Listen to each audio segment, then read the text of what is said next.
So fancy. My name is Sheila Quinn. I'm recreational activities technician for Champlain College, Lennoxville. We are a CEGEP, it's a post-secondary institution in the province of Quebec, pre-university, but we have professional courses as well too.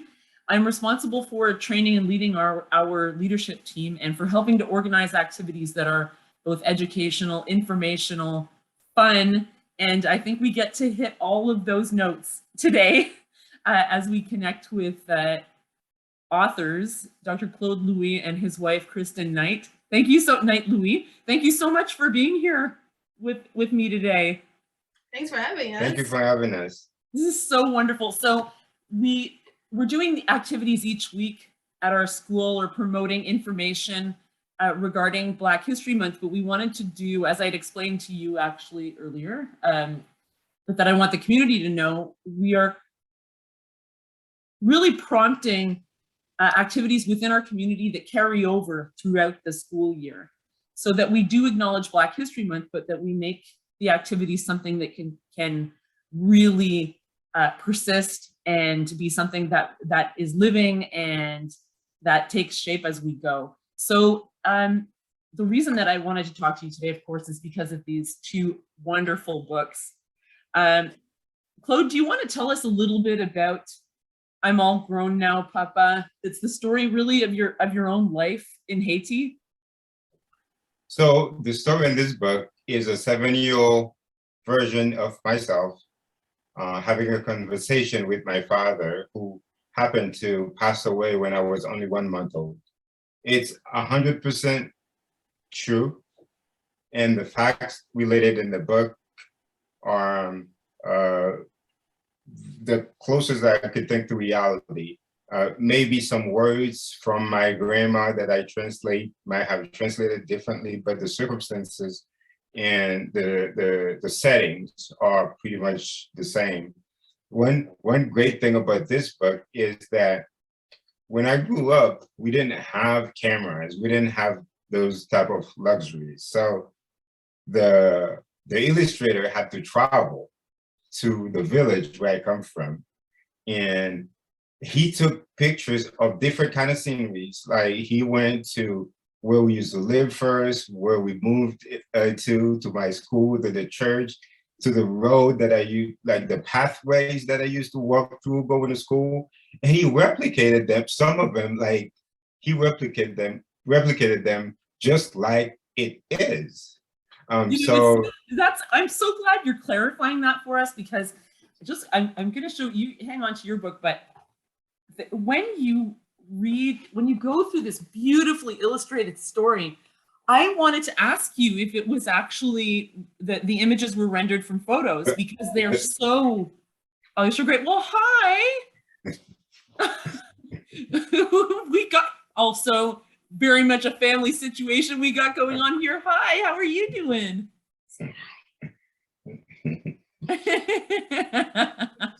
You say hi if you want to, and you can join in and say whatever you like. Do you like these two books we're talking about? Yeah. I have one too, see?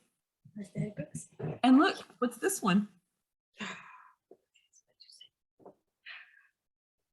They're so good. And we're going to make sure that these books are in the schools in our area where I live in Quebec. That would be great. Yes, the illustrations, they are handmade. They're all actual paintings on canvas.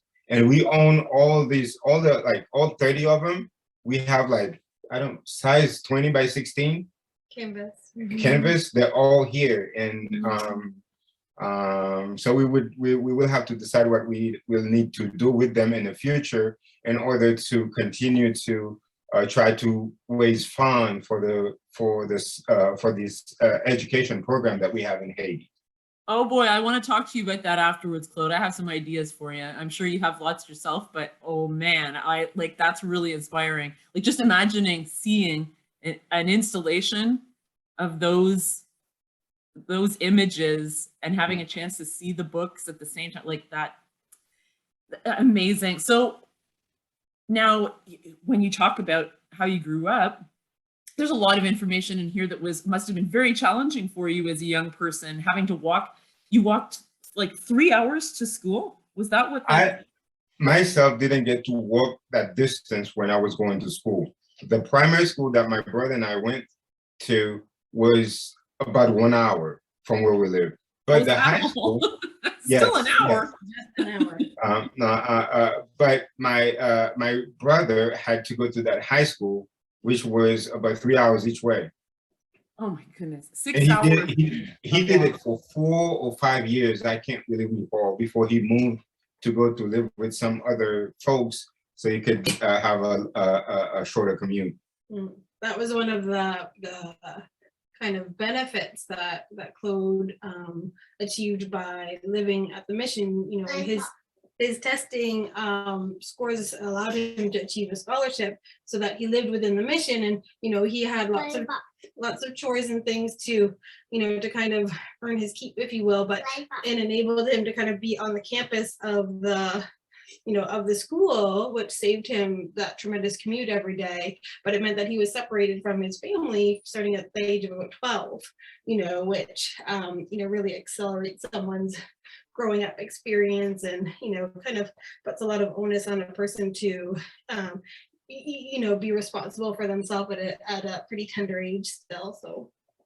Absolutely. Well, I mean, my boys are 16 and 18, and I really still feel like my 16-year-old in particular, boy, I don't know, we have to connect every day in so many ways. And, you know, I'm just trying to make sure that he's well equipped once he's done high school and off, which he's very ready to go off on his own, but there's still that bond. So I'm sure that had a big impact on you. Now, Claude, your schooling, once you were done high school, like, explain to me, you studied and became a medical doctor. So how did your schooling work following that? When I was in high school, I wanted to become a physician, but the means were not there. But all I could do is study hard and pass my classes, and that was what I did.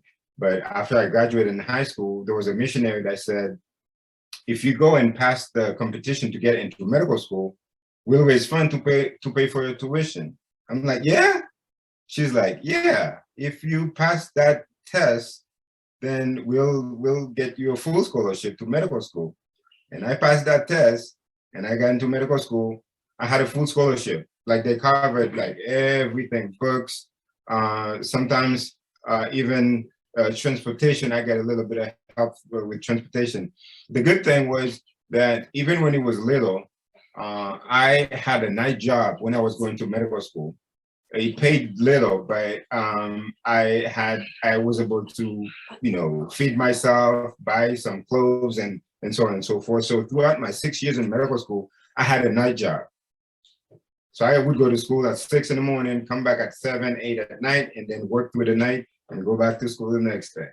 Oh man, sometimes you must have moments where you wonder how that, like, I'm sure now there are still times where, you know, when you look back on yourself and it's like a segment of your life is almost like another Claude, it's like another you, and you're kind of like, man, like, I wouldn't want to have to do that. I have flashbacks all the time. I'm sure. And you know, the good thing about it is it helps you grow and mature, and those experiences in life, as tough as they were, have helped me forge a personality in the culture of resilience that they talk about. You know, the Haitians, they're so resilient. I mean, you don't really have a choice but to be resilient. So that's the thing. And I have colleagues say, okay, you have a full-time job, you're writing books, you're trying to do these things in Haiti and stuff. How do you do that? I think with the help of Kristin taking full control over the kids, pretty much, that kind of liberates me to do a few extra things. But the reality is, I'm used to always be doing things. Like, I'm used to working, and it's just second nature. It's funny, I'm a really active person. I'm really involved in the community. I do lots of different things. And people always say, where do you find the time? But I'm like, it's not about, you don't find the time, it's how you use the time, right? You use the time, yes, exactly. Definitely. All right, definitely. Well, let's look at your recent release, When Kais Met Toussaint. So this is The Slave Who Led His People to Freedom. It's such a beautiful, beautiful story once again. And Kristin, this time you had an opportunity to co-author this book. So can you tell me a little bit about that experience, about working on this with Claude?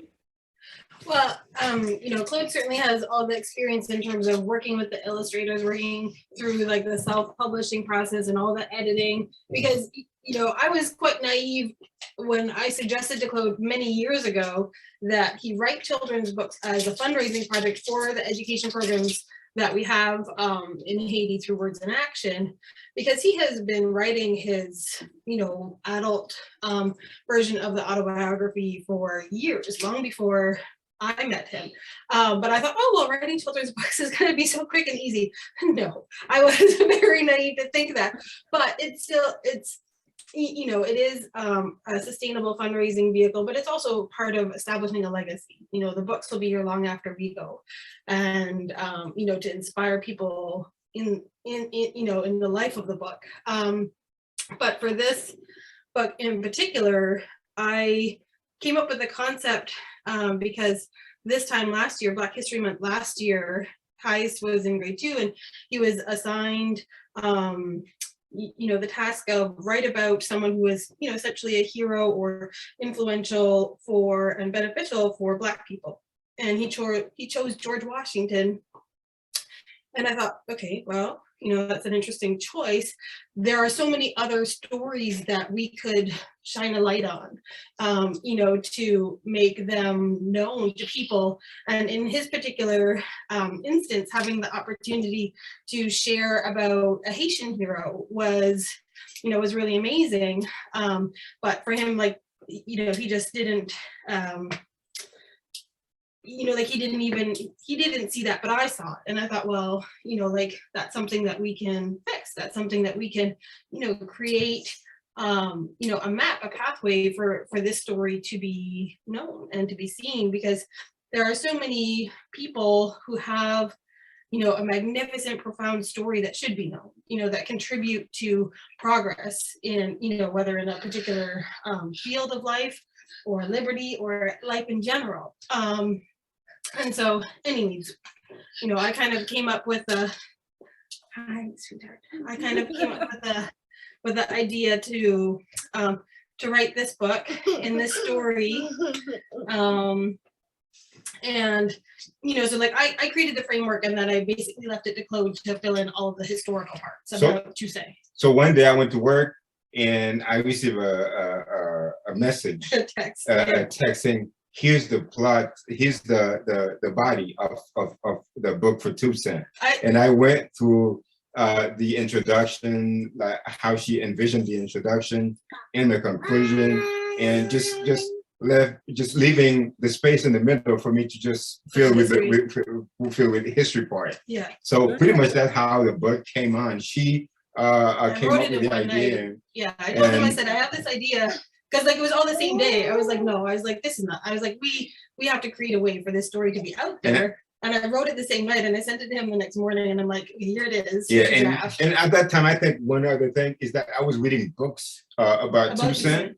Mm-hmm. There's a few books that some international historians, not even Haitians, that they have written about Toussaint that I've been reading, and I've been, I've learned so much more than I've learned in history class in Haiti. So I'm like, it was perfect timing, really. Yeah. Well, and part of what we put in the book is that, we really encourage people to go and find the heroes of their heritage. So wherever you're from, if you're from Namibia, if you're from Papua New Guinea, wherever you're from, find the heroes of the history of your people, and share that story with the world. So kind of your goal of spreading Black History Month beyond just the month of February, it's like those stories and those legacies, they should be known all the time, and they should be celebrated all the time for the mark that they have on history and the way that they have, brought us all forward. So, we're honored to be able to shine a small light on Toussaint, and goodness knows there are, thousands or millions of people who deserve that same light and that same celebration. So, well, it's certainly so well done, and I love how at the end of the book there's information that's a little more detailed in terms of history and in terms of the facts. So as it's being appreciated by classrooms and different age groups, that element as well too, we really all definitely learn reading these books. And I also love, I'm not going to give it away, but I love that there's a really fun twist at the end of this book where there's a character in the book who does become a hero and grow in a way that you're not expecting. I'm not going to say what it is, but something fun happens at the end that I really enjoyed very much. A neat transition. That's one of my favorite parts of the book, like the very end. I'm not gonna give it away, but No. I love that part. I read it to a class this morning. When I got to that last page and I turned it and showed them, they're like, whoa, they were so excited.